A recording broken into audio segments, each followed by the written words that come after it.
আজকে শাহপুর গার্লস উচ্চ বিদ্যালয়ে ছাত্রীদের সাইকেল বিতরণ করা হচ্ছে। এই বছরই প্রথম এই বিদ্যালয় উচ্চ বিদ্যালয়ে উন্নীত হয়েছে এবং প্রথমবার এই বিদ্যালয়ে নবম শ্রেণীর ছাত্রীদের সাইকেল প্রদান করা হচ্ছে। এই বিদ্যালয়ে নবম শ্রেণীর ছাত্রীর সংখ্যা হচ্ছে 46 জন। আজকে সাইকেল বিতরণের দিনে উপস্থিত আছে 35 জন এবং সবার হাতেই আজকে সাইকেল তুলে দিলাম আমরা। তো প্রত্যেকটা মেয়েই খুব খুশি। তারা অনেক সময় হেঁটে আসতো, রাস্তার গাড়িতে আসতো, টোটোতে আসতো, সাইকেল পেয়ে তারা খুব খুশি। তারা এবার সাইকেল চালিয়ে আসবে এবং এতে করে উপস্থিতির হারটাও বাড়বে।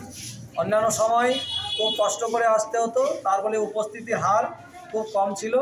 সাইকেল পাওয়ার পরে মেয়েদের উপস্থিতির হার খুব ভালো হবে, এটা আশা করছি।